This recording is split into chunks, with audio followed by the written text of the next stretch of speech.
Thank you for watching, liking, commenting, sharing, and subscribing right now. Yep, that worked. My audio is happening.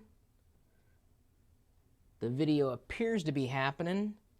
And I've started it at full 45 seconds before I was scheduled to go live. I think I've made everybody happy, at least so far.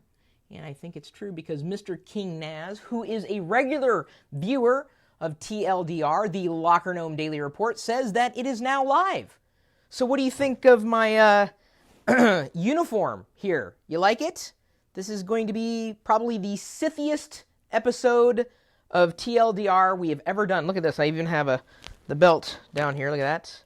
I am set, to really make this work well. Sorry if you got more there than you bargained for with the view.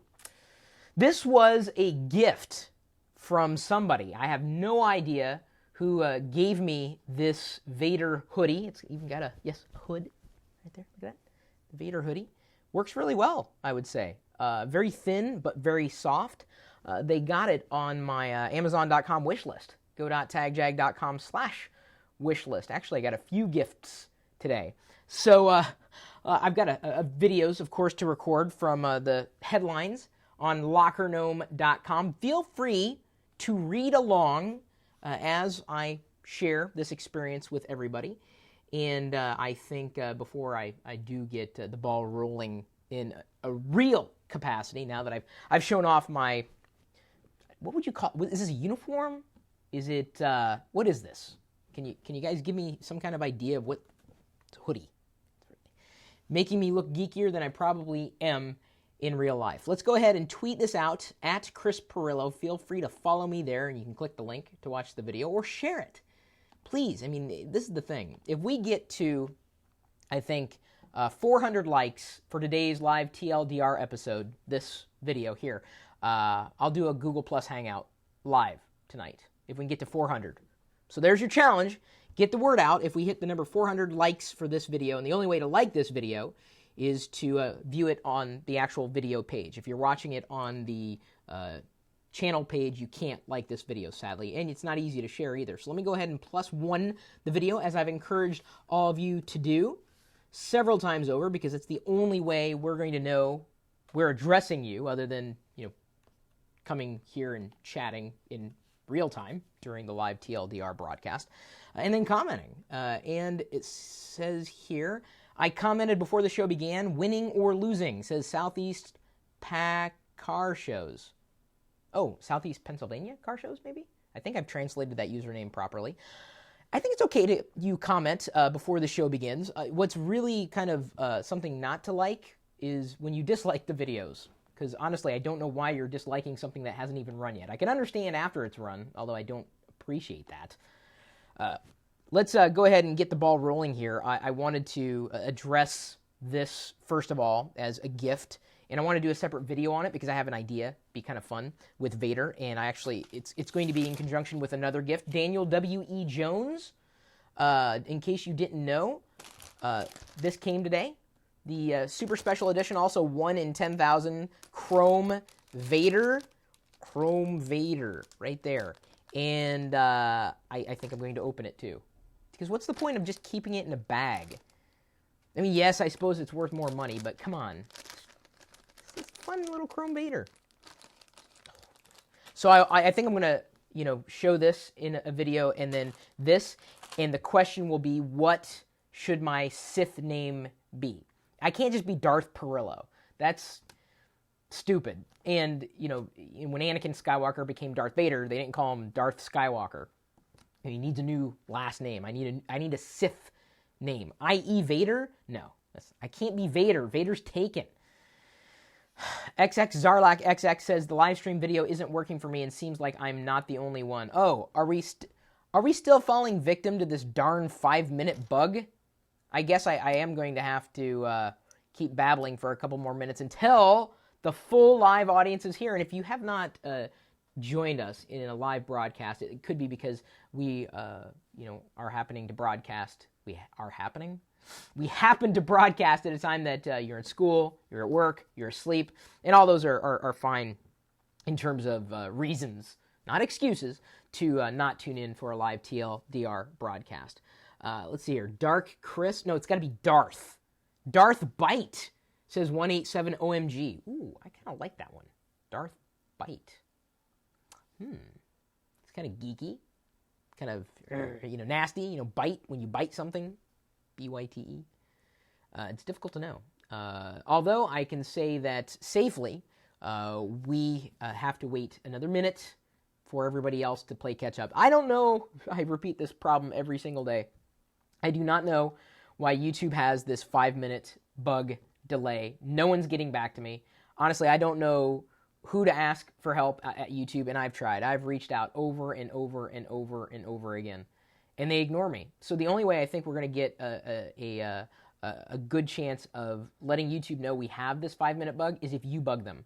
So on my behalf, if you could bug YouTube on Twitter, that'd be great. Just flood them with why is there always a 5-minute delay bug with at Chris Pirillo's live YouTube stream. They're at YouTube on Twitter, in case you didn't know that. So bug them and tell them to fix this 5-minute delay bug. Even if you're not someone who experiences, bug YouTube. Because me asking them apparently does no good. They've ignored everything that I've sent their way saying, look, there's a bug, there's a problem. And I've got, at least, well, according to this video, 55 people who are watching me live. Hello, everybody, now that 5 minutes has passed. I've already shown off the Vader hoodie briefly, but I'll be recording a separate video on it. I promised everybody, if we get to 400 likes for this video, this live, the Locker Gnome Daily Report, TLDR, broadcast, we will do a Google Plus Hangout tonight at some point.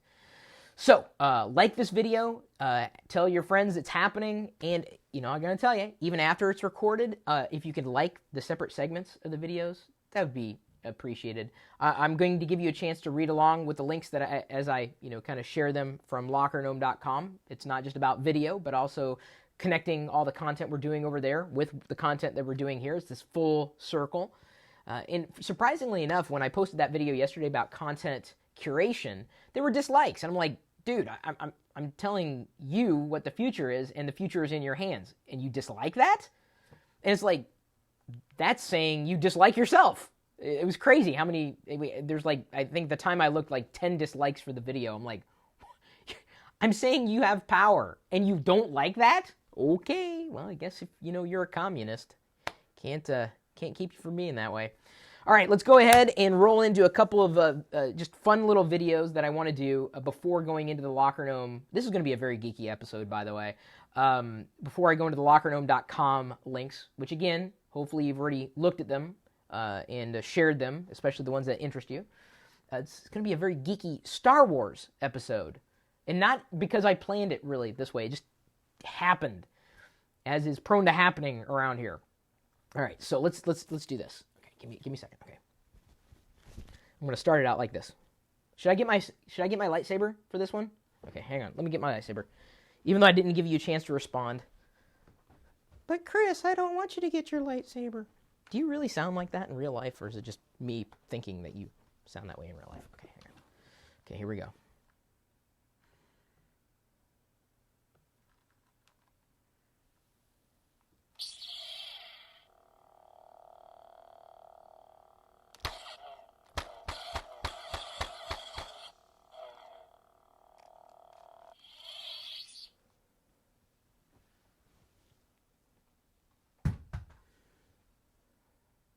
Yeah, that's right. I happen to collect things that are Darth Vader-ish in origin. And now I have this, a new Darth Vader hoodie. Check it out. It's like I'm a Sith Lord. Check, you got the little belt there. That's not a real belt. That's actually on the hoodie itself. It's a very thin hoodie and lightweight, but very soft. I found out about it, I think about a week ago, and I added it to my Amazon.com wishlist at go.tagjag.com/wishlist. Oh, and by the way, if you want a shortcut to the Vader hoodie, go.tagjag.com/Vader Vader. Don't be a Vader hater, please. And please don't make me say that again. Someone got this for me. I have no idea who gifted me this Vader hoodie. It's my second Vader hoodie. I think I like this one better than the other Vader hoodie. This one's like, I am Darth Vader. I think I'm going to walk around like this. Like, haha, you look like Star Killer from The Force Unleashed, says Joshush812. Yes, here's the thing. I now need a Sith name. You can't just call me Darth Pirillo, because that's like, they didn't call Anakin Skywalker Darth Skywalker when he turned to the dark side. He got a different last name. In fact, Star Killer, I believe, was the original last name of Luke Skywalker in Episode 4. Even before it was titled A New Hope. It wasn't originally titled A New Hope. I don't know if you knew that either. Got a lot of Star Wars trivia happening in today's live TLDR broadcast, TLDR, the Locker Gnome Daily Report, full of just geeky fun. Someone had recommended earlier when I threw the question out, what should my Sith name be? Someone said Darth Bite. And I kind of like that. Not the bite, but B-Y-T-E, kind of the geeky fun. I could still have Vader regalia on me and still be called something different, I think. And you'd have to recognize this as Vader. You would have to. Darth Gnome. Darth Gnome? Like 3 of you recommended that in a row. She did Funman951 and Maykarch1 recommended Darth Gnome right in a row. Well, I'm just going to Darth this thing overboard here because as you guys are thinking of my Darth handle, whatever it might be, and I'm not going to go with the one that's voted up the most because Lord knows what that would be. I also have to share with you, I don't have to, I would like to share with you a gift that was shared with me. This is a in-the-bag Chrome Darth Vader Special Edition Lego minifig, one of, I believe, 10,000. And this one was a gift, or really is a gift, from Daniel W.E. Jones, who I would say is gunning for the biggest fan of Locker Gnome all year. I mean, this is amazing. He'd already given away so much to me, and he says in exchange for the content that I provide for him. And thank you, Daniel. I really appreciate it. I appreciate it so much. I'm going to remove Chrome Vader from its bag right here. All right. I know everyone's having a heart attack. I can't believe you're opening something. Don't open it. You know what? I'm a collector, but I like having fun too. So let's go ahead and slice it there. Slide out Vader. Yeah, I don't know. When I was a kid, I did, of course, collect Star Wars figures, and I did have a Lego as well. But I didn't start collecting Vader-y items until I was an adult. And you may have seen a lot of them around my home office during the home office tour. So, this is perfect. Oh, I love it. The head is not one that I have seen before. Let me go ahead before I put on the Vader's helmet. Hold that up close so you can see the face, assuming that it doesn't try to focus in on the face behind me. The face behind me. The face behind it. Let's go ahead and hold up my hand. There you go. Can you see him? I don't think I have that Lego headpiece anywhere. So that's nice. I'm going to go ahead and put on the Chrome helmet. And yes, this is very Chrome. Not Google Chrome, not to be confused. Although that's a great web browser. It's the one that I use by default. And here we go. Now we have a Chrome Vader. Boy, does he shine. Look at that. I think you can even see the reflection. Sorry, as I'm looking in the preview. There we go. He's reflecting every bit of light in the home office. Unlike any Vader that I have, any Vader minifig that I have. And of course, the red lightsaber, just like I had at the beginning of this video. Darth Stardillo says Tajushi. Darth Drive. This is kind of odd. Vader Bite. No, I can't go with Vader. Vader's taken. And this Chrome Vader will also have a very special place in my collection next to the white Boba Fett minifig, which I also opened in a video, as well as I guess it was the golden C-3PO. That was a gift to me from my girlfriend, Diana. Thank you for all your support and realizing that you can like technology and other parts of geekery at the same time. And you know what I realized? I forgot to put on Vader's cape. I realize that is blasphemy to some of you, but I'm correcting it right now. You know, you may not have been a fan of Star Wars growing up. And maybe I grew up in a different era. It was the best thing we had, really. It's really the only sci-fi excitement that I had growing up. I did watch Star Trek 2. Well, not just Star Trek 2, but 1, 2, 3, 4, etc. There you go. There's a good shot, I think, of the Chrome Vader. And now he's got his cape. So now it is complete. Touch your tongue to mine. Why? You know, to make it official. To make what official? You know, all of it. Anybody name the reference of that? No, that wasn't Star Wars. And yes, I am going to continue with the rest of the video segments from today's TLDR episode wearing this hoodie. Go.tagjag.com/Vader. Thank you to whoever gifted me. Thank you to Daniel specifically for the minifig. I love minifigs. That's my favorite part of Lego, the universe. Not Lego Universe, which is now discontinued. Completely different thing. And then, of course, go.tagjag.com/wishlist is where they got them. Thank you. I appreciate the gifts. Lets me know that you like what we do for you, and specifically you want to see me geek out. Okay, I'm moving on.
Is that better? When did the sound drop out? There? Did it drop off after I finished the other video, or not? You should be able to hear me now because apparently at some point the switch flipped from on to off, although I did not touch it. Darth Audio Out is a suggestion for a name at this point. All right, let's go ahead and keep going here. As I hopefully had said, or if you caught me saying, I want to do another video about Lego specifically. I'm glad I was able to watch the comments as they came in. Oh, no, there's no sound. See, if I wouldn't, it says about 30 seconds. Really? Like a minute ago? Wow. Sorry about that. The only audio problems we're having is because of me. I blame me. Darth Tagjag? Not a bad idea. I'll keep coming up with them.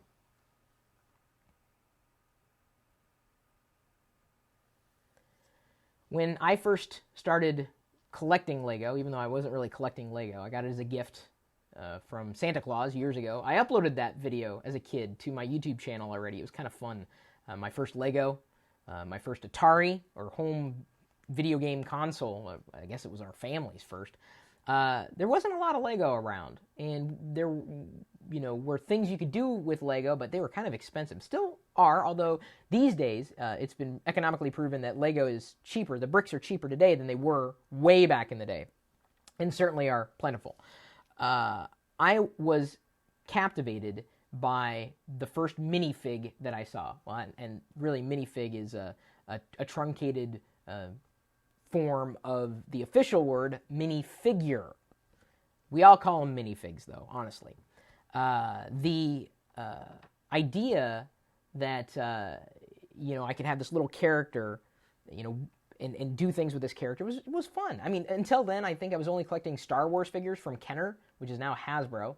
or I guess was acquired by Hasbro. And so I wasn't used to seeing figurines, really, these tiny little minifigs. So, I didn't think about minifigs or minifigures very much until they started to become a bit more diverse. And it wasn't until maybe a couple years ago when I was given a gift by one of you, the Lego Star Destroyer, Datalore, came over from Ireland, not just to give me that, but to come to Gnome Decks. It was his first time in America, and he and his wife gave me this gift of Lego. And from then on, I've been, I guess, not hopelessly addicted, but certainly my addiction has been fueled. And I think my favorite part of what Lego are in the minifigs. And there's just something about them that are just fun. RGJ Runner says, don't you mean Legos? No, I do not. It's not Legos. They're Lego bricks, but Lego is the company. There's no such thing as Legos. No such thing. It's Lego bricks. So I got to tell you, I've posted my wish list on Amazon. I've shared it openly. go.tagjag.com/wishlist. And not long after, we had donated about $500 or so to Andrew's wheelchair efforts on New Year's Eve. I get this email from a user known as Wolf Hawk. Wolf Hawk, the two animals, one username. And he said, hey, I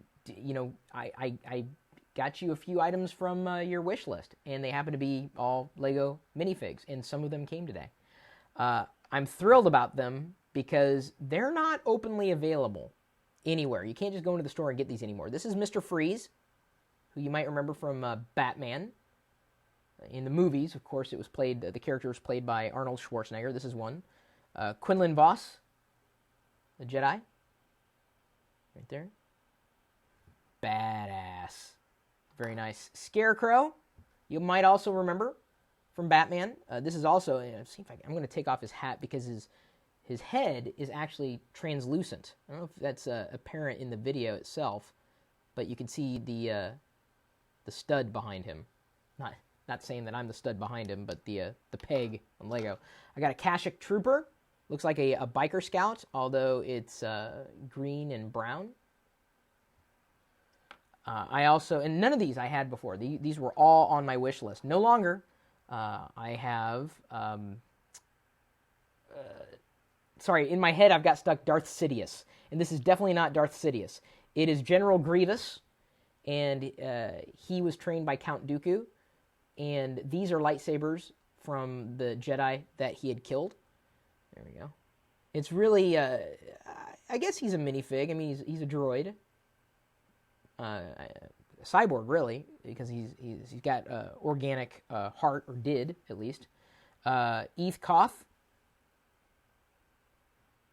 There's another one I did not have. And Isla. And I believe she is a Twi'lek, like Bib Fortuna in Return of the Jedi, or Ula.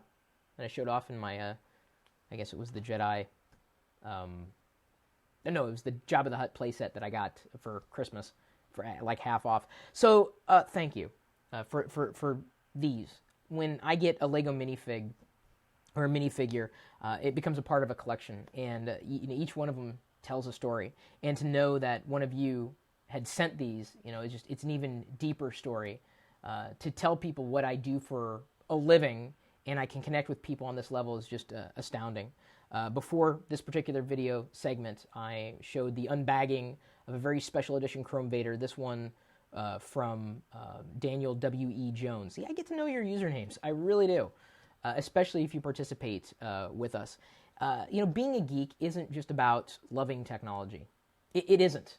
That's just like a subset of being a geek or a nerd, whatever it is. It's not just about loving sci-fi or certainly being interested in science and technology. It's deeper than that.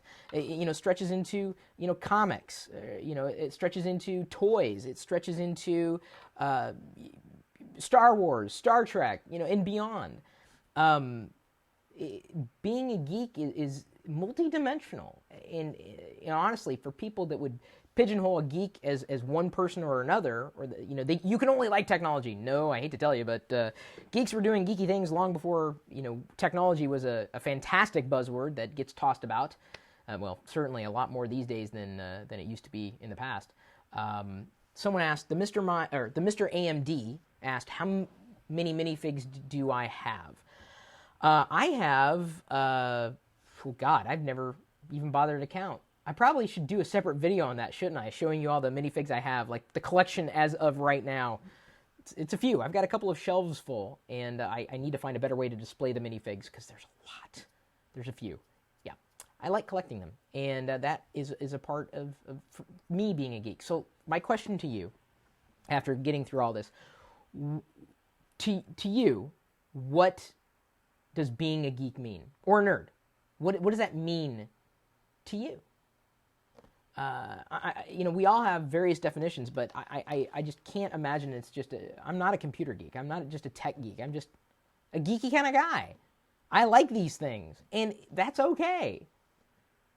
And yes, I'm doing this in a Darth Vader hoodie, and hopefully you guys realize that by now. If not, I'd be curious to know if you are a geek or a nerd or a Drenkeeg, which is nerd geek spelled backwards. Okay, I'm done. All right, now that we've geeked out there, let's move on to some Locker Gnome articles and talk about Han shooting first. All right, this one's going to be fun. Do you worry about the sun fading the minifigs and making them look old? I don't keep them in the sun. Wow, 164 likes. Thank you. Lil Sabag is asking, what does TLDR stand for exactly? Everybody, you can go ahead and tell him because you know, because I've explained that a few times. I think in every show, actually. So why it's important that Han shot first.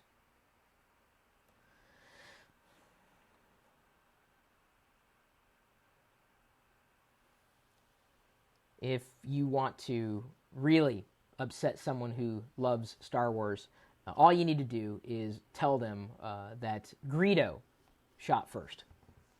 And we all know that Han shot first. And we've written really a fun, informative, very entertaining article you're welcome to read or look at, certainly in conjunction with watching this video, aptly titled, Why It's Important That Han Shot First. This article posted to lockergnome.com just now. In fact, I'm going to go ahead and pull it open myself here with the computer sitting in front of me. I'm going to go ahead and +1 it, and it's already been tweeted from my account. I've already liked it on Facebook. So why is it important that Han shot first? And I think this is a discussion that everyone's got an opinion on. But to me, and this is separate from what the author had proposed, or slightly, it's about Han's character. And, with Han shooting first, he was a rogue. He was a scoundrel. A scruffy-looking nerf herder. So, the idea that Han shot first and then Greedo falls over, we're, of course, referring to the cantina scene in Episode 4, A New Hope, the first Star Wars movie. When that was changed with the special edition, the first special edition, I should say, because I guess Lucas went back and retweaked it in the Blu-ray edition of Star Wars. Oh, talk about frustrating. Leave well enough alone. There was no reason to change that scene. Originally, Han shoots first. Greedo falls over. He's smoking and everything like that. Well, not like a cigarette, but he, sorry for the mess, tosses or flips the bartender a coin and walks out. Well, in the special edition, Greedo shoots first. And you can see Han, move. His head just, jogs to the side, brief. And so it makes it look like Han was reacting rather than shooting first. And what I loved about Han Solo as a character, and I've always loved, is the fact that he is a rogue. And he doesn't care what anybody says. He's just him. And it's not to say that I modeled my entire life around the idea of what Han Solo was. Certainly, I am not a rebel.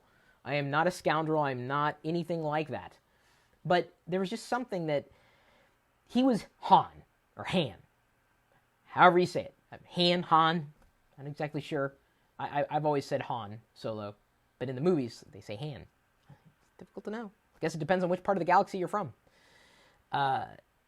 He was just, he did it. He didn't care. His ethos was him, and that's what made him, I think, such an outstanding character in the Star Wars universe, and makes him such an outstanding character. Not that, in my mind, he's not dead yet. That when he did things that were nice, like at the end of A New Hope, he comes in and he rescues Luke. He knocks Vader off of Luke's tail so that Luke can, basically blow up the Death Star. If Han didn't have that in him, and that was such a dramatic departure from who Han was, it just wouldn't have meant as much. And I realize some people may think, Chris, you're thinking too much about this. Do you understand? There are a lot of Star Wars fans who are really upset with the changes that Lucas had made. We have no idea why he made that specific change and made it such that Han didn't shoot first. He did. He absolutely did. Watch the original movie. This is why, I don't want to strike the special edition from canon, because I think there's some nice things that Lucas went back and added that made the movie better. That was not one of them. In the Blu-ray special edition of A New Hope, I guess the scene gets sped up, so it's difficult to know who shoots first. That still doesn't change the fact that Han shot first. I'm not going to drop it, seriously. And we've explained why this is important. I believe it's absolutely essential for the building of Solo's character. Harrison Ford brought a lot to that character, admittedly. And originally, it may have been Christopher Walken playing Han Solo. I don't know if you knew that. It was a possibility. But Harrison Ford brought so much to Solo's character. He knew Solo's character better than Lucas did. Down to the point where in Empire Strikes Back, when Leia says, "I love you," originally it was scripted that Han Solo says, "I love you too." And they filmed that. But what Ford said, he said, no, it's not in Han's character. And so what made it to the movie and I remember the first time I saw it and thinking, God, that was perfect. It was Solo's character. It was his character. He said, I know. Nothing is more Han Solo than that. It's sad that the person playing the actor got the character more than the person who created the character. Han shot first. This is important. And I didn't buy the Blu-ray special edition of Star Wars, not just because of that reason, but largely because he went back and added probably one of the worst lines from the prequels to one of the best points, or I guess it was the finale of Jedi, when Vader looks at Palpatine, looks back at Skywalker, Luke and the Emperor, and then screams, in the special edition, he screams, "No!" and throws the Emperor over, just like he did at the end of Revenge of the Sith, and went, "No!" Cheese. Total cheese. Oh, it ruined. Watch Jedi. Watch it without Vader saying anything and throwing the Emperor over. It's so much more powerful. That's what I want to scream with some of the changes that Lucas has made. No!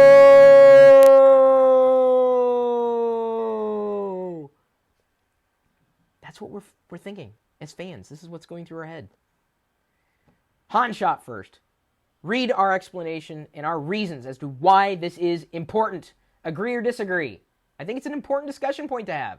I know very few Star Wars fans who would disagree with the fact that Han shot first.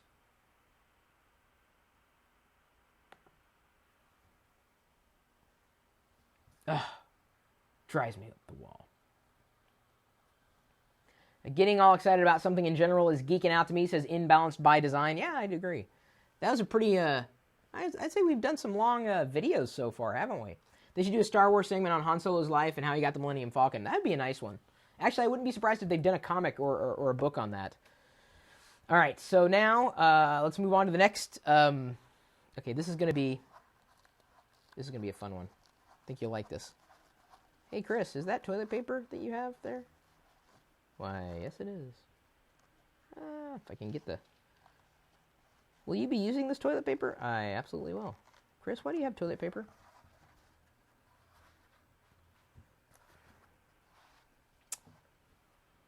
There we go.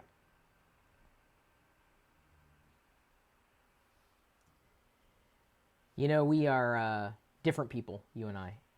And I've learned over time that there are two types of people in this world.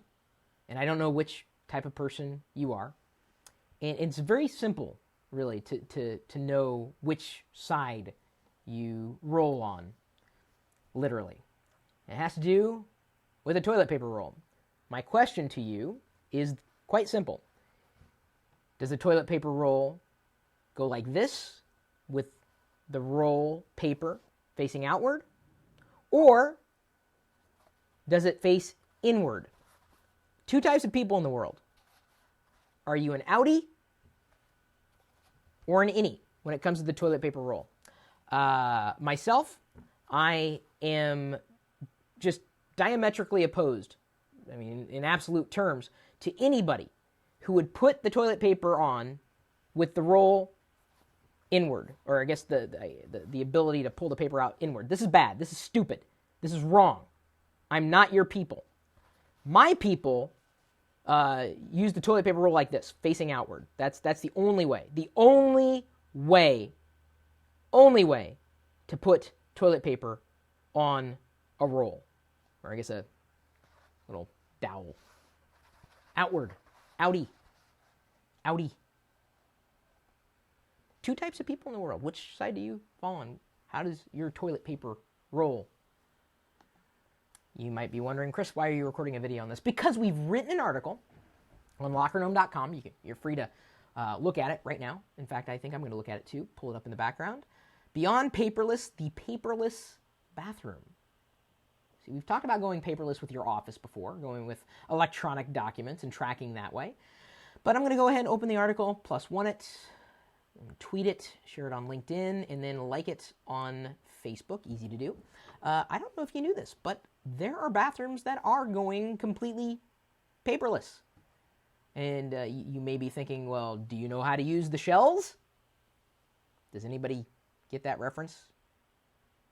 Really, you don't? Demolition Man? Did you ever? There are some bathrooms out there that don't have any paper at all. Have you been into a bathroom that doesn't have any paper? You may be shocked. Apparently, and this is just hearsay, Google, in their headquarters, has at least one bathroom that is paperless. They have a built-in bidet. And a bidet is something that shoots water up where the sun don't shine. And you get clean that way, apparently, or clean enough. So that you, if you have any paper, don't have to use as much, because that's really what you use toilet paper for when you're in the toilet. When you're exiting the bathroom, do you find yourself gravitating towards paper towels to wipe your hands off, or going more for those blow dryers, the air getting shooted out? I almost said shoot it out. Shot out of some kind of vent nozzle. I've happened to like not using paper, other than when I'm exiting that bathroom, and if there's a chance that I may grab a handle, I try to find some paper, or I after I've washed my hands, I open doors open. I open doors open. I am just doing an amazing job at talking today. I open doors without touching them with my hand after I had washed it and, of course, dried it.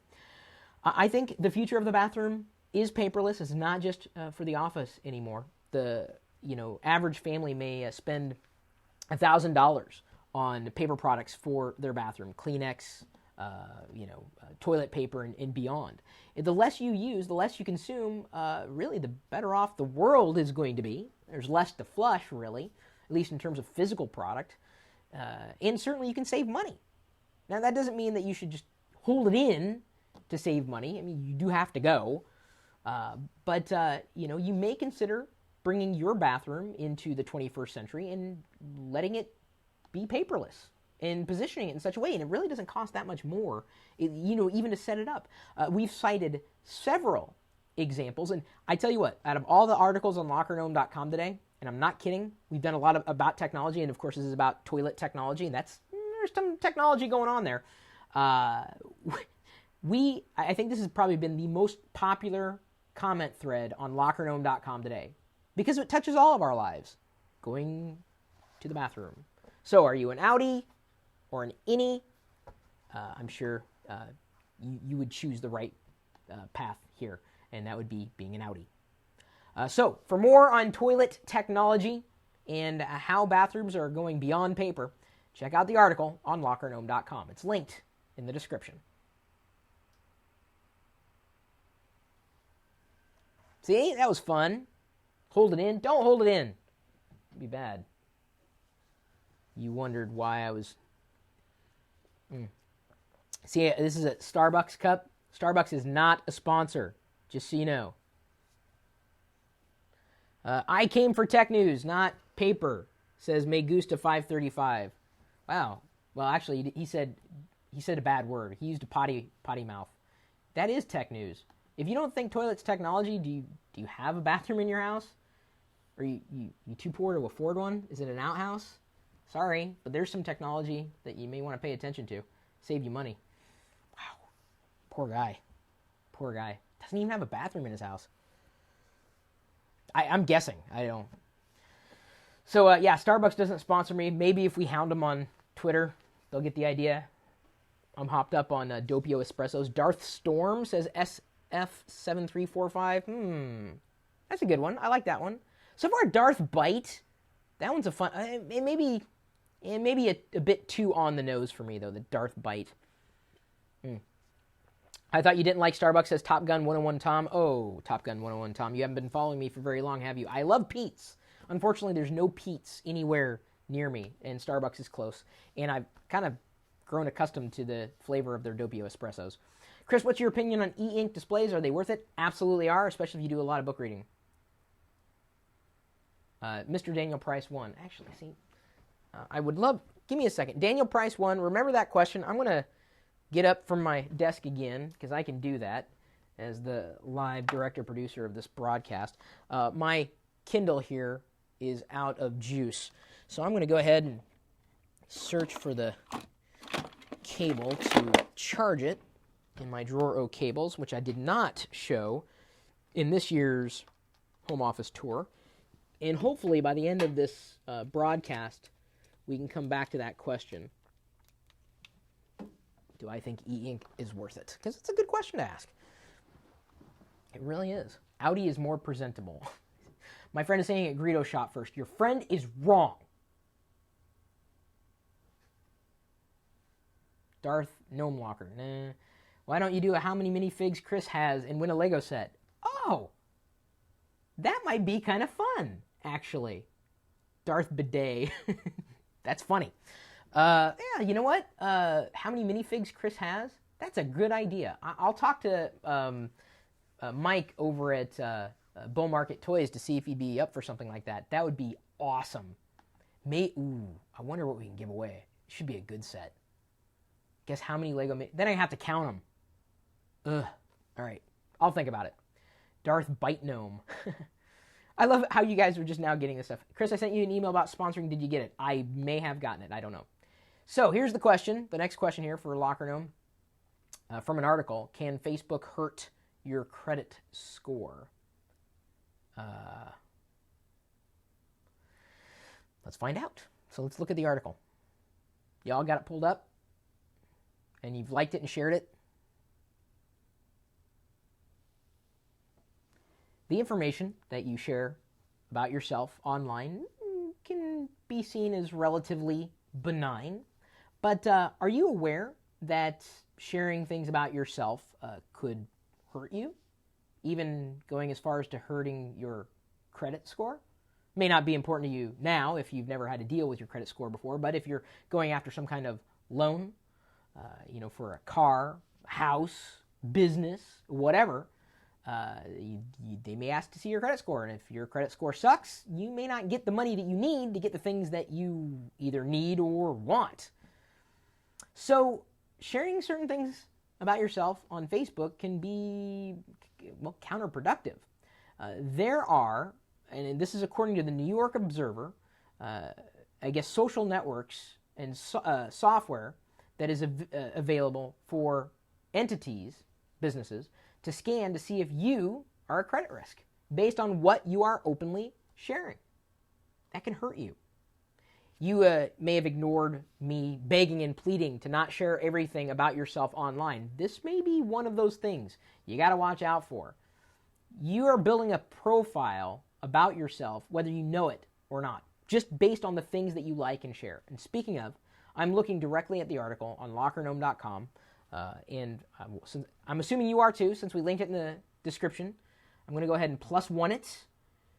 It's already been shared on LinkedIn and on Twitter, so I'm going to go ahead and like it on Facebook. Hope you're doing that with everyone. See, it's fine for you to do that. You can share the articles that way. That shouldn't hurt your credit score. In fact, that you're even thinking about this is very important. This is a new trend.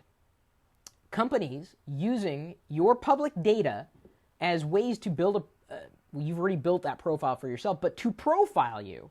It's not just racial profiling. I mean, this is just user profiling based on things that you are sharing and the connections that you make with other people. If you're hanging out with some rather shady characters online and you seem to run in that crowd, someone can make the association, say, you know what, there's a lot of people here that have been arrested for drug dealing. The fact that this guy is their friend, he may be a bigger risk for drug dealing than this guy over here who has friends who collect My Little Pony toys. Not to say that you couldn't be a drug dealer and like My Little Pony toys. There's probably a brony or two who does that. I don't know.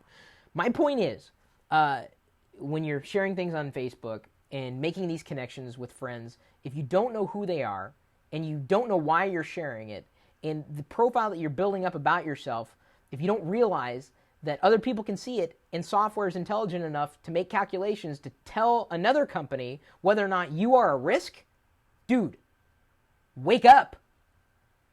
Wake up. The old saying was, you are what you eat. Or birds of a feather flock together. Very much in the same vein. This is what we're talking about, people. You can potentially be hurting your ability to get a loan, some student loans. I didn't even mention that. Any kind of loan, anything that would, require an institution to pull a credit score on you, you could be hurting yourself based on what you're doing. You would have no idea. You would have no idea that it even happened. You wouldn't even make that connection, the connections that you've made online and how that would translate into these real-world connections. This isn't just fun and games. Being online, it's not just a toy. The internet and the things that you type and all the rude things that I see in the live comment thread, these things can come back to haunt you. They can. And God willing, for those of you who are rude, they will.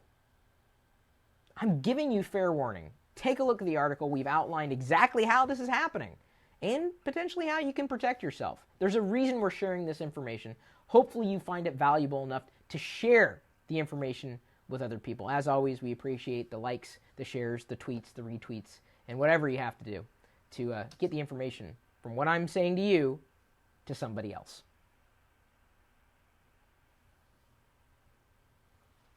But there isn't a share button. Yes, there is, NetSavvy006. Look in the sidebar.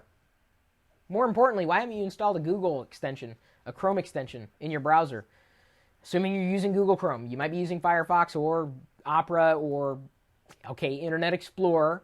Each one of them you can install little toolbar icons that make it easier to share the page that you're watching or reading. Guess you're watching this video. Why support call centers should return to the U.S.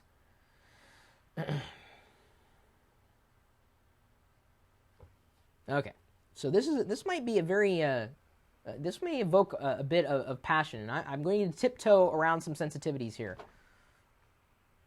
and hopefully we'll all stay civil during this conversation.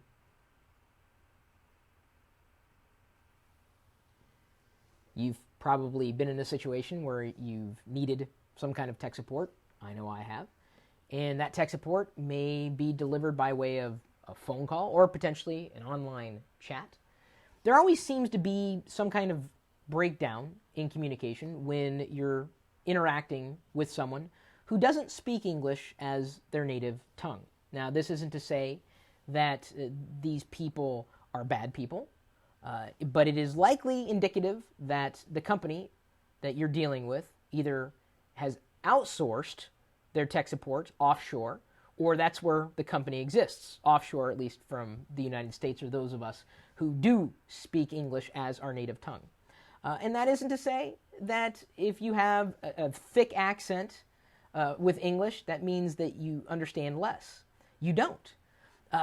We've written an article, and hopefully I'm tiptoeing around sensibilities the best I possibly can, and hopefully I'm not offending anybody. Just please hear me out with this, because it isn't about one person being better than another. I think we've got a good story to tell in the article. Support, and specifically why support call centers should return to the U.S. I'm looking at it right now here on lockergnome.com. I'm going to go ahead and +1 it, tweet it, like it on Facebook there. Easy to do in the sidebar.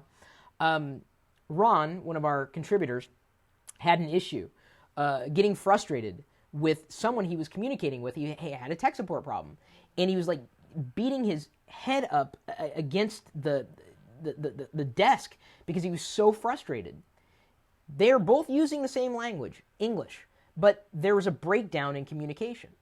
So if the technology support is outsourced, jobs are going elsewhere. I think, generally speaking, for the American economy, that's a problem. I think that we could, as an American economy, stand to have call centers here in the U.S., and they can be just as affordable. Granted, the cost of living in the U.S. is a lot more than it is in some other countries. But let's just say, for argument's sake, because you may argue, well, it's because they don't speak English natively. Well, what if a call center was here in the U.S. and they hired people who also happen to not speak English natively? They may do a better job, not because they're not speaking English natively, but because they may understand the culture better. And I think that is where the true breakdown happens. Not just because it's not just because you don't speak English as your native tongue, because I know a lot of people on this channel aren't native English speakers, and they can still communicate with me. And I didn't quite understand that in the beginning when I was doing this, because I just assumed everyone's like me. No, they're not. There are kids, I mean genuine kids in Germany who understand German fluent, that's their native tongue, but they can speak English just as well and write it, and we can communicate back and forth. But they understand culturally at a different level. They understand technology and the technology culture. And when you are trying to communicate a concept to somebody else, even if you're using the same language, it may fly right over their head. This is why when you talk to people who don't understand anything about geekery or technology, they're not going to get it. And they may speak the same language. It has nothing to do with the language that you're speaking. It has to do with a fundamental understanding of the problem and how to communicate that problem effectively using whatever language. If you do not have a cultural understanding of what the universe that you're dealing with entails, if you don't have a cultural understanding of this particular product and the service around it and the people who use it, it's going to be very difficult to field answers because you don't understand it.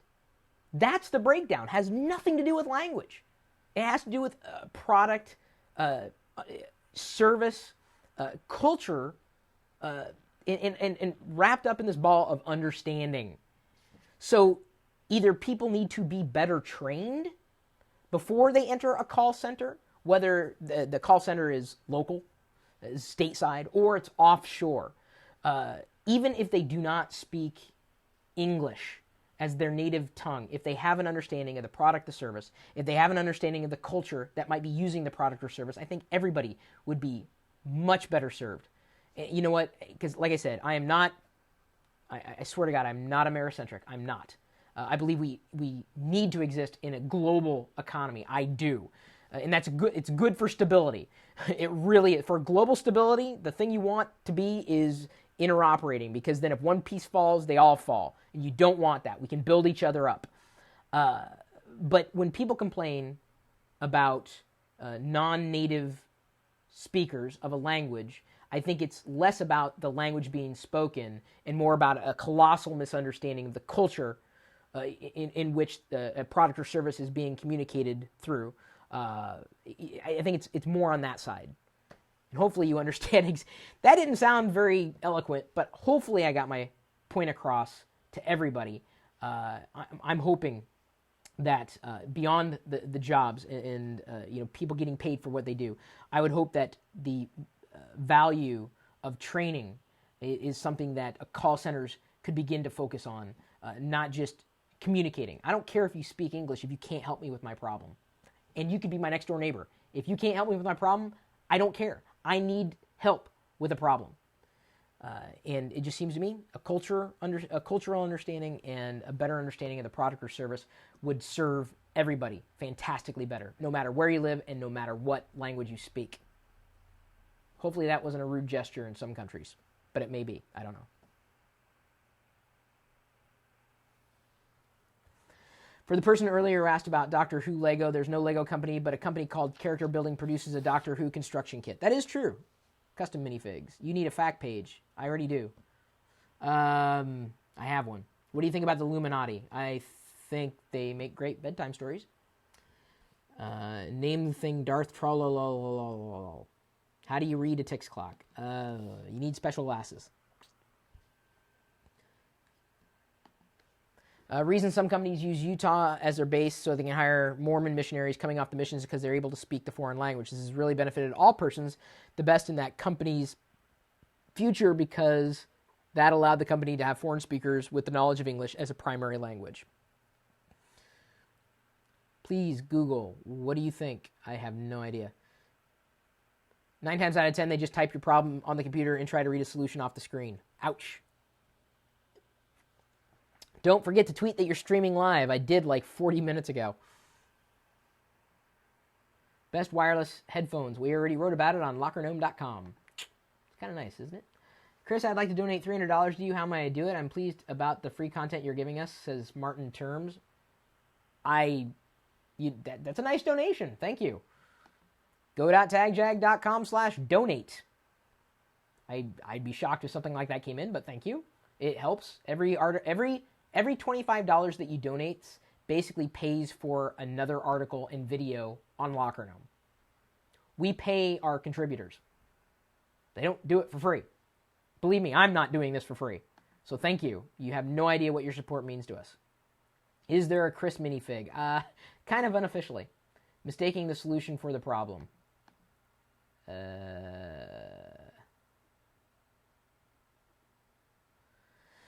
Okay. I'm not exactly sure how to read this into video, but we'll do our best.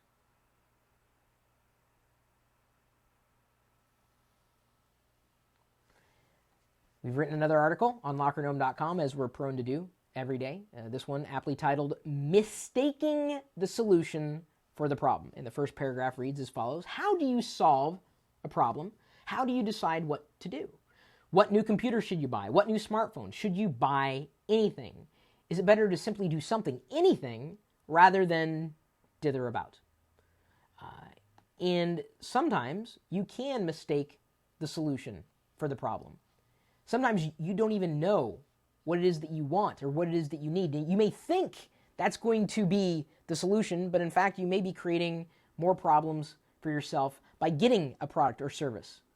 I have run into many situations where I thought I was getting a solution, and in fact it created nothing but more problems for me. Just actually 2 days ago, one of those deal websites had what I thought was an amazing offer. They said I could get $50 worth of, I think, some type of virtual currency to get either gift cards or discounts for restaurants, by and large, or local services. And in conjunction with that, an absolute gift card towards a store that I might shop at online. And so it was like a $70 value for $30. I'm like, yeah, that's kind of worth it to me. So I bought it.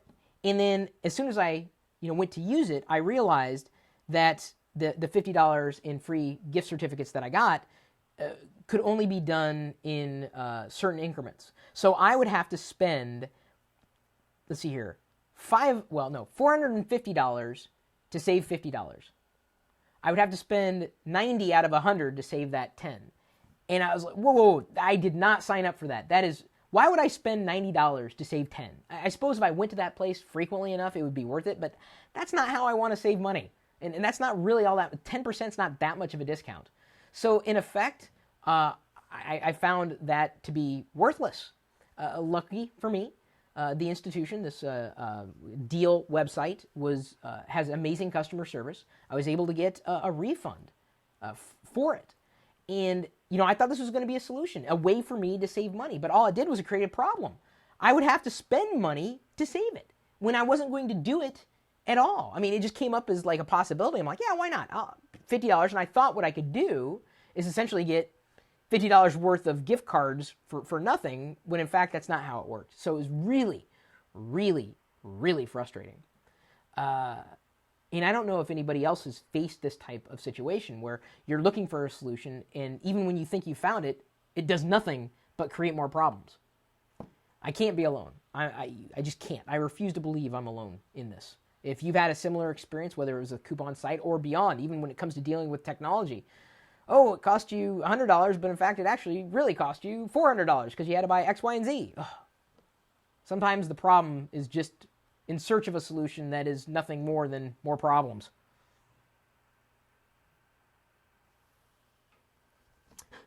It was not Groupon, FYI. That's Max Super Dude is Awesome asked that question. The vid for me is still stopping, starting, and are skipping. That's weird. I don't know if it's skipping for everybody else. I apologize if it is. It's kind of weird. Magusta535, you need to learn to use Google because you keep asking questions that I've already answered. You're asking Kindle or Nook. You can just go to Google, type in Kindle or Nook Locker Gnome, and we've answered your question. Oh, it's amazing. It's not that we can read your mind. It's just that we've already got you covered.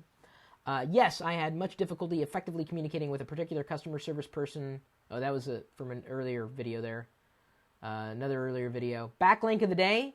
And this is, and I don't know how to pronounce her name. Tahys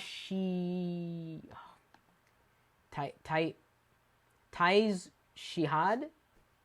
She started her first blog after watching me at the seminar, and that wasn't really a seminar. A couple weekends ago, we uploaded me talking to a group of high school students. She was one of them. She set up a blog and blogged about her experience of seeing me on stage and how I inspired her to create the blog.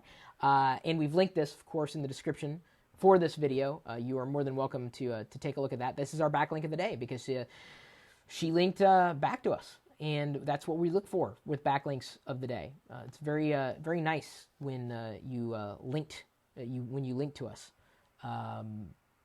It's nice that you want to know what we have to say about things. And when you link back to something that we've done, it just lets us know that, wow, you really appreciated that one thing. All right, so that's why you want to share. Link back to us. It's a good thing. It's the right thing to do. It also is a way to lose weight. It hasn't been proven yet, but I bet that you can lose weight by linking back to lockergnome.com. Chris, is it possible for anyone to write an article? Says Technobyte. Sure, I don't know what's stopping you. These comments are late. We're talking about the backlink. Thank you, Johnny Boy Live. How do I grab Lego Avatar? I have no idea. Question was kind of odd. What's a backlink? Says TechX Software. It's when you go to your website and then you link back to another website. It's a backlink. Linking back to an article that was done. So you take your website, you type something in, and you link off to a website, and then that becomes a backlink to that website. A link back, backlink, permalink, whatever you want to call it, a link to a website, the link of the day, if you want to say that. But it's a backlink more than anything because they link back to a Locker Gnome article. All right, so who was the one? Was it Daniel something rather? I'm Jelly of the Sweater. Johnny Boy Live, you may have missed the beginning of the show because I talked about it. They even gave you the link for it. go.tagjag.com/Vader. And if you were watching the beginning of the show, I need you to pay attention a little more. Because I know you do, Johnny Boy Live. You're here about every day. Yeah, I appreciate that support. You have no idea. Wow. Holy cow. 245 likes? Damn. You should shave live.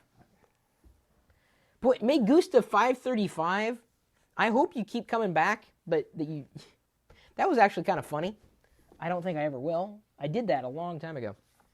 Who was the Daniel? There was some Daniel. Where did you get the Boba Fett one? Go.tagjag.com/Fett hoodie. You can get it there. That's where I got it. I mean, it's exactly where I got it.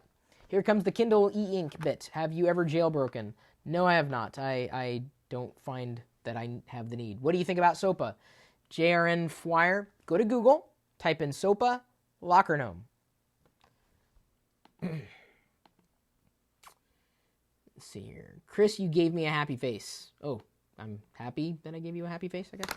I'm trying to figure out, though, who asked about the e-ink reader. E-ink, worth it, but I can't remember who asked. Mr. Daniel Price won. That was it. Okay.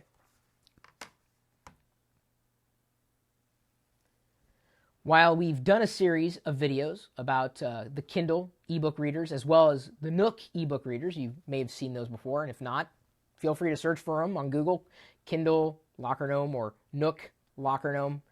Even though I'm writing this way, you'd see it that way because I write right to left. Anyway, Daniel Price won, as we were broadcasting this TLDR episode live, asked me what I thought about e-ink.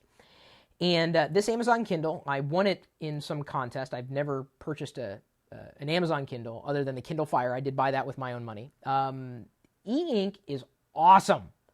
Now, Jake Ludington, in those series of e-ink readers, or I guess ebook readers that use e-ink as a display, said that he can see the difference between e-ink display on one device versus another. I can't as much. So this is e-ink. And what I love about e-ink is that it is crisp. It is clean. If you read, you're better off reading on an e-ink display than you are on an LCD or an LED screen. You can effectively stave off fatigue. The text is going to be sharper. It's not going to require as much, as much power, certainly. I mean, as odd as this is, this had been completely drained. This product is not on, by the way, it's off, but it's still displaying this particular picture at the last refresh. This is what they were showing. The value of e-ink really is in reading. If you do read a lot, my recommendation is to go with an e-ink display, specifically an dedicated ebook reader, rather than relying on a smartphone or a tablet computer in any way, shape, or form. There's not a lot that you can do with e-ink other than read, really, because it wasn't designed to have any kind of refresh rate, really. The only refresh that you might see, let me go ahead and turn her on, if it's going to wake up. There we go. And I can scroll between these pages up and down, and you can see the screen flashing there, or at least could you guys see the screen flash? I can't actually, with this one, because it's not touch-based, I can't touch the screen, but I can view it at just about any angle. It looks like printed paper, but it's actually e-ink, and it's designed for reading. If you do any amount of reading, going with an ebook reader, a dedicated one, is absolutely recommended. I mean, they're really affordable these days as well. In terms of which one, as I said, we already did videos, kind of a shootout of sorts that will hopefully lead you down the direction of discovering which one that you want, more than any others. And despite me having completely drained the battery, it charged up pretty quick. It's about, and I just plugged it in just a few minutes ago, and it's about halfway charged up at this point. And it was completely drained beforehand. And I think, e-ink is good, but really only if you're reading. If you plan on doing more than just reading, then, getting a dedicated ebook reader may not be something that you would want to do.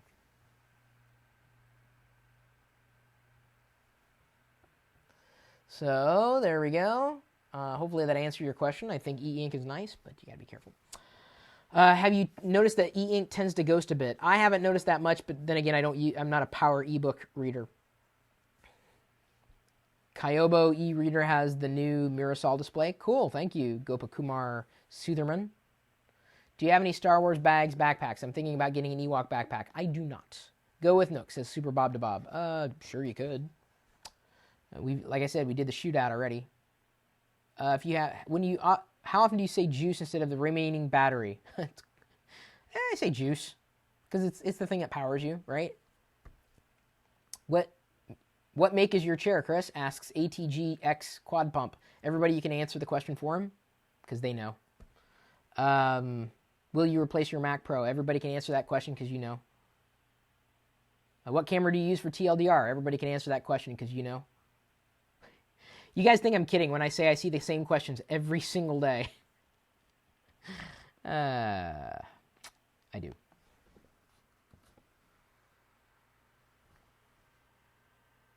Get your lightsaber. I already did. Why are so many comments marked as spam? I have no idea. I really don't. What do you think of OLED displays? I think they're organic light-emitting diode. I don't really have any, so it's difficult to say what I think about that. I think they're nice. I think they're expensive. We have aiders. Maybe I'll give you a couple more minutes here, and then we'll roll on with the rest of my day, because some of the questions are getting a bit repetitive. I must go. I try to watch every day. Bye, says GameGuy723. Thank you, GameGuy723. I watch all your videos. Thank you, CoolJoss100. Hopefully you like and share them. Not just liking, sharing. Because sharing is caring. How can I become a writer for Locker Gnome? Write good stuff. Will the blue puppet be back anytime soon? No one's requested it in Balance by Design, really. Why would I? I'd have to think of a reason to pull him in to answer a question, and my finger's been hurting. Darth Gigabyte. Oh, there we go. I've been watching since 2007, says OJ Mar. Cool, thank you for tuning in that long. Wow. Are online universities the futures? Good question. NNN 1844. Yes, and we've kind of talked about it. But have we talked about online universities being the future? Have we? I think we have talked about the future of education being like over the internet, though. It's too close to something we've done recently. If I'm thinking that, it's the same question.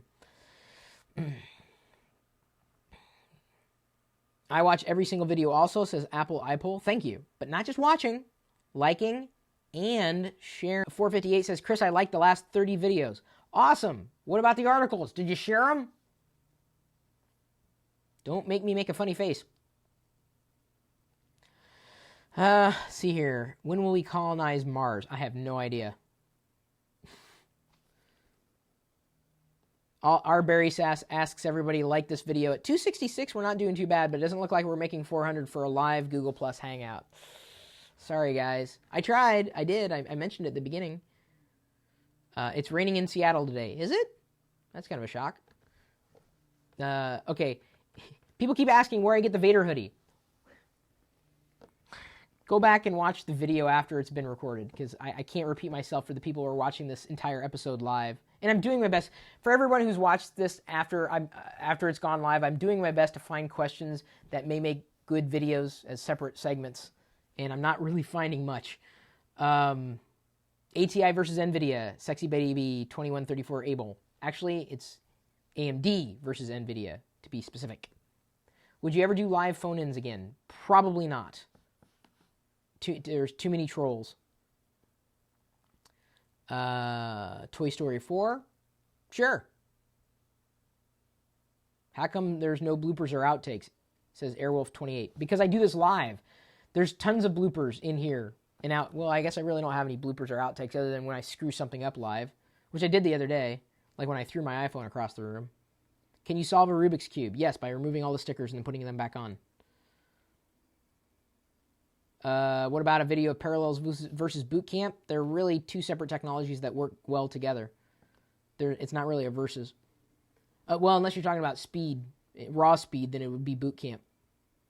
But that's largely because of the construct of a virtual machine versus a, full on. That's what it's not a virtual machine. It is the machine. Chris, I know you like Ancient Aliens. Just wanted to know a bit off topic, but do you think aliens built the pyramids? Thought I would ask a different question. I don't know if I'd go that far. Oh, now all the questions pour in. What was daily life like before almost everyone had cell phones? Asks Yamarazu Ninja. I think we kind of covered that recently. Mahorvs558 says, yesterday you said 300 likes for a Google Plus Hangout. Yeah, that was yesterday. And then I'm trying to encourage you guys to share this more. And we're not even at 300, so... yeah, I'm really not finding a lot of good questions. They're good questions, just not good questions to break out as in separate videos. Live phone-in with celebs. Will the combination of Netflix and Internet TV essentially replace cable within the next 5 years? Says Yamarazaru Ninja. Yeah, we kind of talked about that before. And yes, the answer is yes. Do you think that obtaining an online degree is as validated as doing a real university in the tech industry, meaning an online degree is good as a full university degree? I think it's more important for you to be skilled, no matter how you attained that experience. I think experience trumps documentation any day of the week. I'd say that for any student, though. Can I have a shout out, Chris? I usually do that. Why don't people like Google+? Oh, that's a pretty good. Let's go with that one. Who asked that question? Why don't people like Google+? Because I don't think we've talked about that. Really.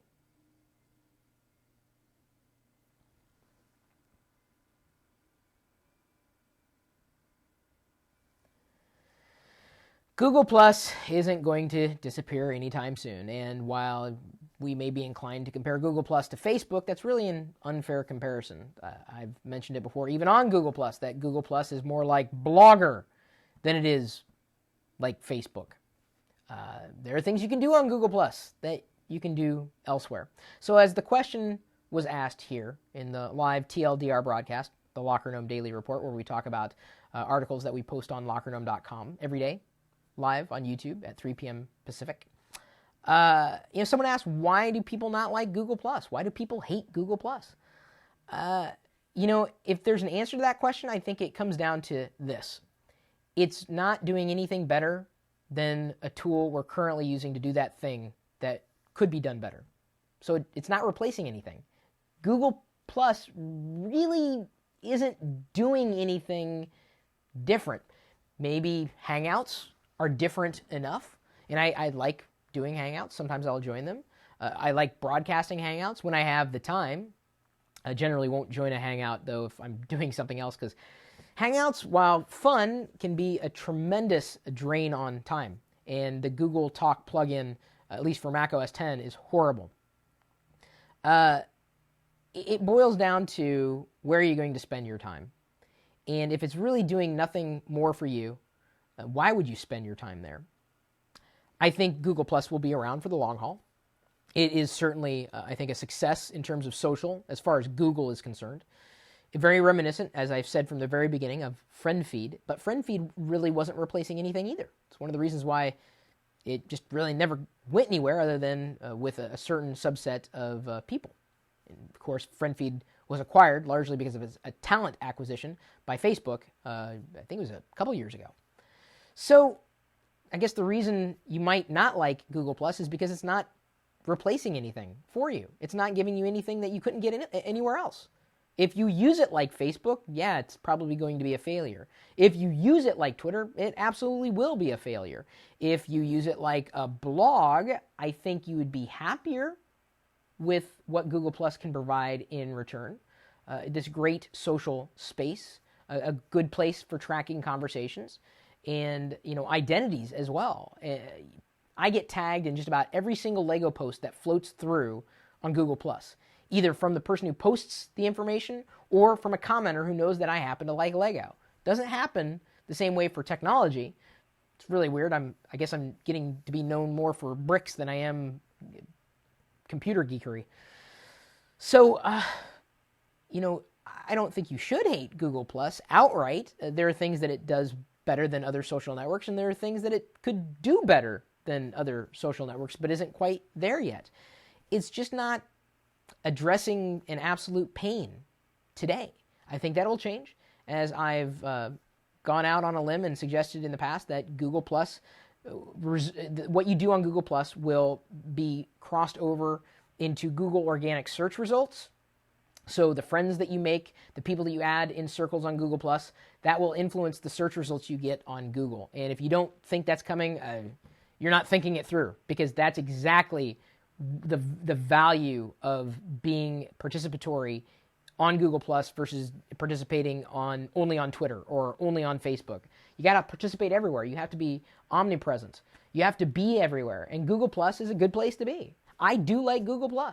I think I'm approaching 375,000 people who have circled me, which is great. I don't think everyone's looking at what I'm doing, which is kind of depressing. But at least I know there's a promise in a future for what's happening on Google Plus today. Everything I'm doing today should play into what happens in the future. This is why I've told you guys and I've encouraged you, +1 the things that you like, +1 the things that I do on YouTube, +1 the things that we do on LockerGnome.com. It's going to bring more of what we've already proven to you is valuable information. It will elevate what we've already done so that when you're searching for something, the information that we've already provided will be surfaced above potentially other content that you have no connection with. If there's a future for Google Plus, it's not the social network. It's the social network as it's crossed over. And I don't want to, I know I'm repeating myself. I've said this before. But the real question, the reason why I've talked about it right now in this particular video is because someone asked, why do people not like Google Plus? Why do people hate Google Plus? You guys may have a completely different answer. And you're entitled to your own opinion. You're more than welcome to share this video on Google Plus with your own opinion, or share it on Facebook or Twitter, or don't share it at all. Keep your thoughts to yourself. Although most of the world doesn't work that way, at least not in the day and age of social media. But, you know, you may have a completely different response than I would, and that's cool, even if we disagree.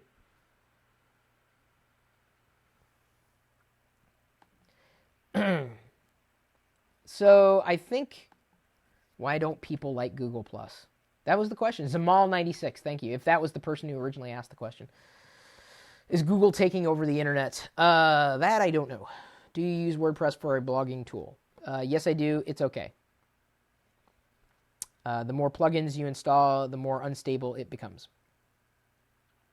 PJ's Tech Show says, I think it's not that people don't like Google+, it's just the fact that it's a more narrow audience. I don't know about that. Sort of like how Google Orchid turned up. If you look at Google+, it's mostly businesses and tech reporters and whatever else I'm forgetting. There really isn't a general audience. Not saying that it doesn't exist. What do you think there's a more curated experience? Well, because there are people who aren't geeks on Google+. There are probably more non-geeks on Google+ than there are geeks. You just haven't circled them yet.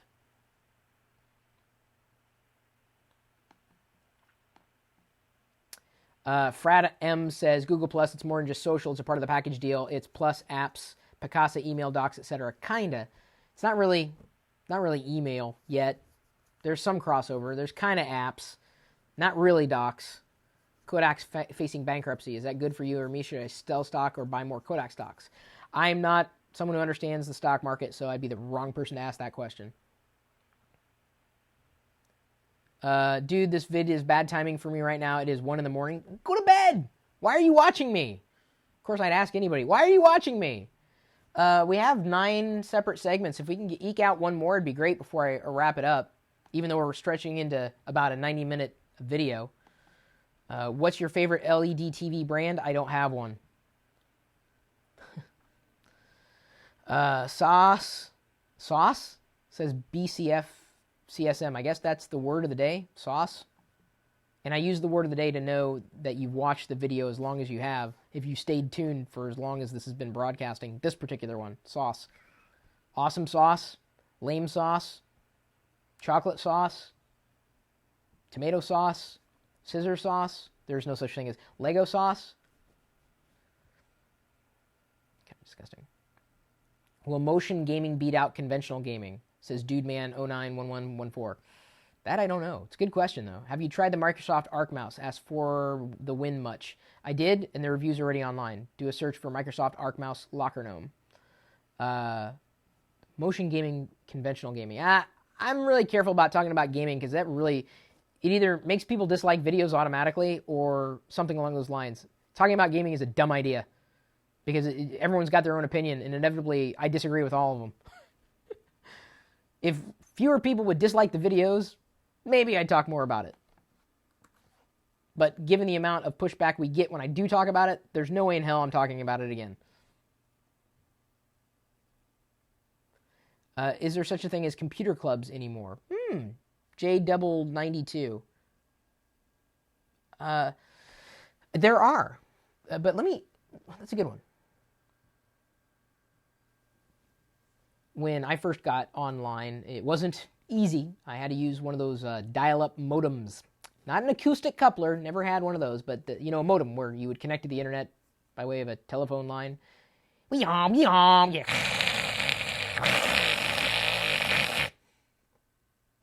then you're online. Actually, before that, you would hear. And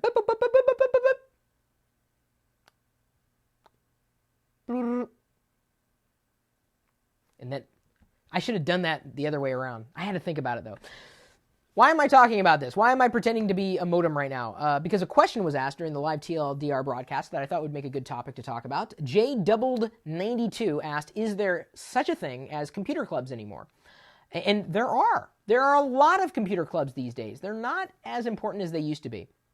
I would hear about computer clubs. I'd go to a software store. They had dedicated software stores, and there'd be a little newsletter sitting on the desk, and I'd pick it up, and there'd be articles in this newsletter, and on the back there would be places that you can dial into, local BBSs and they are bulletin boards and forums and whatnot, and I would get up to date on all my news that way before I could easily connect to the internet, and we had the web that we could connect to, and computer clubs were a great place to get information, to network, sometimes to get some special deals on hardware and software. But when the internet really grew to be what it is today, the idea of computer clubs mildly antiquated. Still a value in getting out of the house, talking with other people, because there are certain things you can learn from others, and really, talk in real life with other people. The idea, though, has kind of been supplanted by being able to get the information yourself. Computer clubs were a primary delivery vehicle back in the day. And they still can deliver information, but you can get it all online. You can have a Google Plus hangout with the same people that you would have gone across town to get together with in person. You can get a discount on software by going to a software club and getting a discount.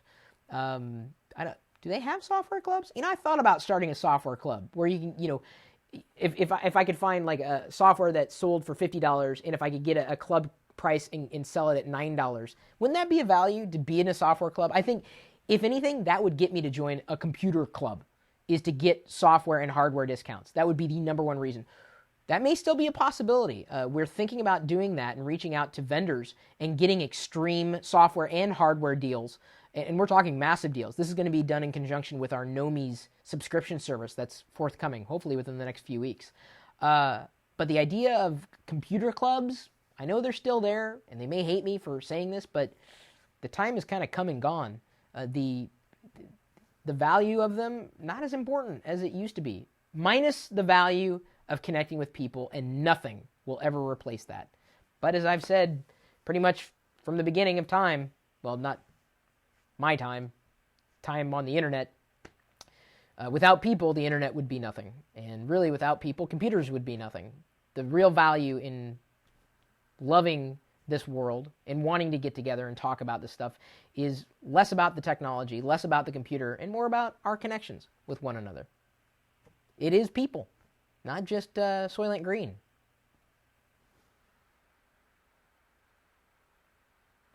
And with that, we have not as many likes as normal. Actually, Mineville Official, this is.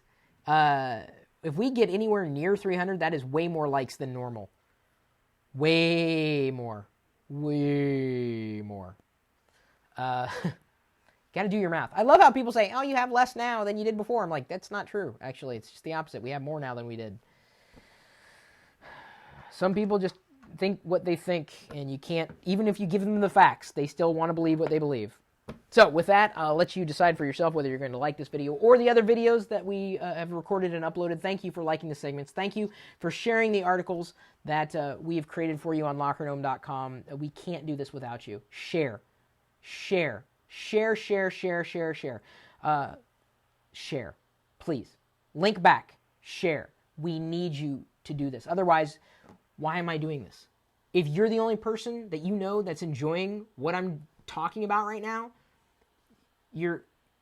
thank you, but I'm asking for a next level of support, and that is sharing. Really not that difficult to do. Just share. Thank you. Subscribe to the Locker Gnome newsletter. It's an easy way to stay up to date on everything that we're talking about. and so it's nice and convenient and a nice little, and we make it fun to read too.